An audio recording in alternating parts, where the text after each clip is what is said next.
Thù thì ui giời ơi, dậy đấy. Ui giời ơi, giời ơi, giời ơi. Anh ấy dậy đấy, anh ấy đạp đấy. Anh ấy dậy, anh đạp đấy. Anh ấy dậy, anh đạp đấy. Thôi đừng treo con, đừng treo bụng. Tí nào. Không. Ê. Ui tí đừng gấu nào. Ui tí đừng gấu nào.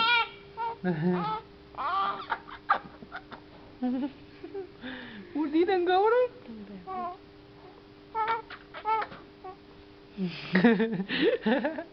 Tao một tí nhà ngươi đấy. Nhà ngươi chạy đâu. Tức đi, đang Tí tức tí đấy. nào. Thôi đừng treo con. Yeah. Thích bé. Ăn cơm đi rồi. Chưa tắm. Nhanh lên, nắm đi. Lên coi lên có muộn rồi.